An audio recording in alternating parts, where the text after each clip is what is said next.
महाविकास आघाड़ी के घटक दलों के बीच 29 मार्च को हुई बैठक के बाद भी कुछ ऐसी सीटें हैं जिन पर सहमति नहीं बन पाई है। गठबंधन में सीट आवंटन का काम लगभग पूरा हो चुका है। इसके बावजूद कई सीटों पर समाधान नहीं निकल पा रहा है। इसमें सांगली, भिनवाड़ी, साउथ सेंट्रल मुंबई जैसी कुछ जगहें शामिल हैं। इस बीच अब तक कई बैठकों के बावजूद कोई ठोस समाधान नहीं निकल पाने पर कांग्रेस बड़ा फैसला लेने की तैयारी में है। कांग्रेस का कहना है कि इन सीटों पर सौहार्दपूर्ण तरीके से दोस्ताना चुनाव लड़ा जाए। कांग्रेस नेताओं की शुक्रवार को ही ऑनलाइन बैठक में राज्य के सभी प्रमुख नेता मौजूद थे। इसके अलावा बैठक में महाराष्ट्र कांग्रेस प्रभारी रमेश चन्नीथला शामिल हुए। इस बैठक में अनसुलझे क्षेत्र पर चर्चा हुई।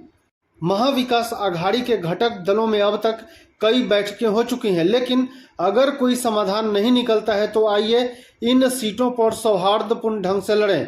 इस बैठक में कुछ नेताओं ने यह रुख रखा। दिलचस्प बात यह है कि बैठक की रिपोर्ट और दोस्ताना लड़ाई की मांग दिल्ली में आला कमान को दी जाएगी। मोर्चा की एक अहम बैठक होगी। इस बैठक में कांग्रेस की भूमिका तय होगी, इसलिए ये देखना अहम होगा कि कांग्रेस की इस भूमिका पर क्या फैसला लिया जाएगा। ठाकरे की शिवसेना ने सांगली में चंद्रहार पटेल की उम्मीदवारी की घोषणा की। कांग्रेस का कहना है कि यह उम्मीदवारी उनसे चर्चा किए बगैर घोषित की गई है। यही हाल भिवंडी का भी है। कांग्रेस और एनसीपी दोनों पार्टियों भिवंडी सीट के लिए जोर लगा रही हैं। यहाँ के स्थानीय नेताओं ने यह रुख अपनाया है कि अगर कांग्रेस को एक सीट दी गई तो हम अलग फैसला लेंगे। इस बीच 3 अप्रैल को महाविकास आघाड़ी की संयुक्त प्रेस कॉन्फ्रेंस होगी। इस प्रेस कॉन्फ्रेंस में महाविकास आघाड़ी के तीनों घटक दलों के नेता शामिल होंगे। तो इस प्रेस कॉन्फ्रेंस में वास्तव में क्या घोषणा की जाएगी?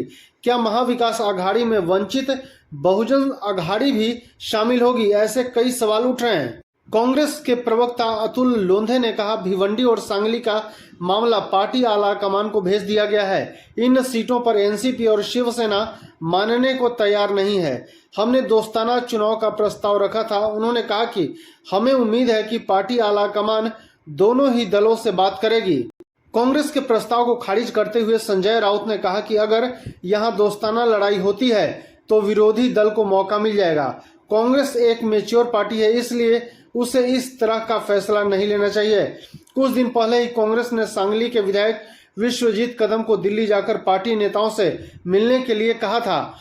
उनको इसलिए भेजा गया था कि उद्धव सेना और शरद पवार की पार्टी के नेताओं को समझाया जाए। धन्यवाद।